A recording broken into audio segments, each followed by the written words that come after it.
Anthony Hill and Emily Allwood are both British, but they're studying at Maastricht University in the Netherlands, where many courses are taught in English.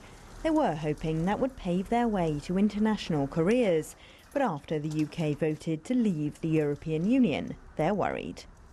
I definitely want to continue working and living in Europe, not necessarily the Netherlands, not necessarily the UK, but I do feel that my freedom to travel and work inside in Europe will be affected by it. So it's hard to think of it that in like 3 years I may not be able to move to Brussels or to Berlin or to Munich as easily as I can do now.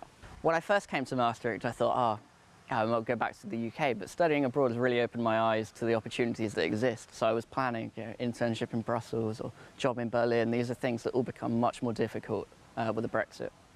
It will likely take years before Brits do find their freedom of movement in Europe restricted, but current and prospective students here are already concerned.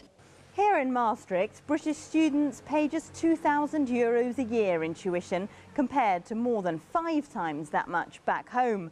The students are now worried that once they're no longer classified as European, they may be priced out of their courses. There are also fears British university research will be hit by the loss of EU funding, and British students will be shut out from Europe's Erasmus exchange programme.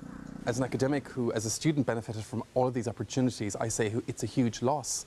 The loss of being able to explore European cultures for a semester, to integrate, to embrace what the continent has to offer is a massive loss. And I really do hope that policymakers and decision makers in London will see this.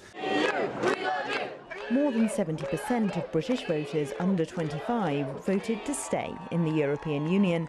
Many now feel the plans they had for their futures have been taken away by voters of an older generation.